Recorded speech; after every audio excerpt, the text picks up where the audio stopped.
ठाकरेंच्या शिवसेनेमध्येच भास्कर जाधव आणि मिलिंद नार्वेकर यांच्यामधला वाद पेटला। भास्कर जाधव हताश झाले। त्यांच्या मानसिक अस्वस्थतेचा फटका शिवसैनिकांना बसतोय असं मिलिंद नार्वेकर म्हणाले। तर नार्वेकरांचे सर्वपक्षीय संबंध ते हळवे आणि नाजूक असा टोला भास्कर जाधवांनी लगावलाय। ठाकरेंच्या शिवसेनेत भास्कर जाधव विरुद्ध मिलिंद नार्वेकरांमधला वाद पेटलाय। ठाकरेंच्या शिवसेनेच्या वर्धापन दिन सोहळ्यात नार्वेकर आणि जाधवांमध्ये झालेला वाद आता चव्हाट्यावर आलाय। भास्कर जाधव हताश झालेत। मुख्यमंत्री देवेंद्र फडणवीस यांनी कृपया उद्धवजींच्या पत्राची लवकरात लवकर अंमलबजावणी करावी, कारण त्यांच्या मानसिक अस्वस्थतेचा फटका आमच्यासारख्या सामान्य शिवसैनिकांना बसत आहे, अशी पोस्ट मिलिंद नार्वेकरांनी केली आहे। भास्कर जाधव यांना विरोधी पक्षनेते करा असं पत्र ठाकरेंनी लिहिलं होतं। त्याची अंमलबजावणी करण्याची मागणी नार्वेकरांनी जाहीरपणे केली आहे। पण भास्कर जाधव आणि मिलिंद नार्वेकरांमधला वाद नेमका कुठून सुरू झाला तेही पाहूयात।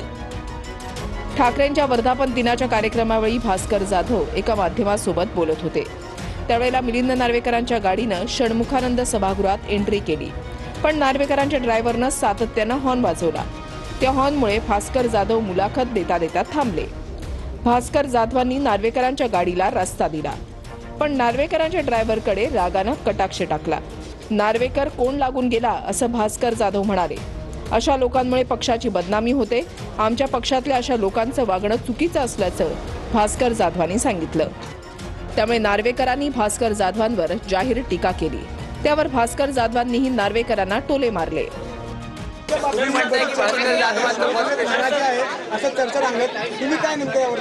ट्विट केलेला आहे, त्याच्यावर ज्याला समजते समजतील। ट्विट केलेला आहे, त्याच्यावर ज्याला समजते समजतील। ट्विट केलेला आहे, त्याच्यावर ज्याला समजते समजतील। नार्वेकर आणि मी खूप चांगले मित्र आहोत। त्यांचे आणि माझे खूप अतिशय चांगले संबंध आहेत। त्यांना मी त्या गर्दीमध्ये ज्या प्रसंगानुरूप कोण नार्वेकर बोललो हा शब्द त्यांना लागला।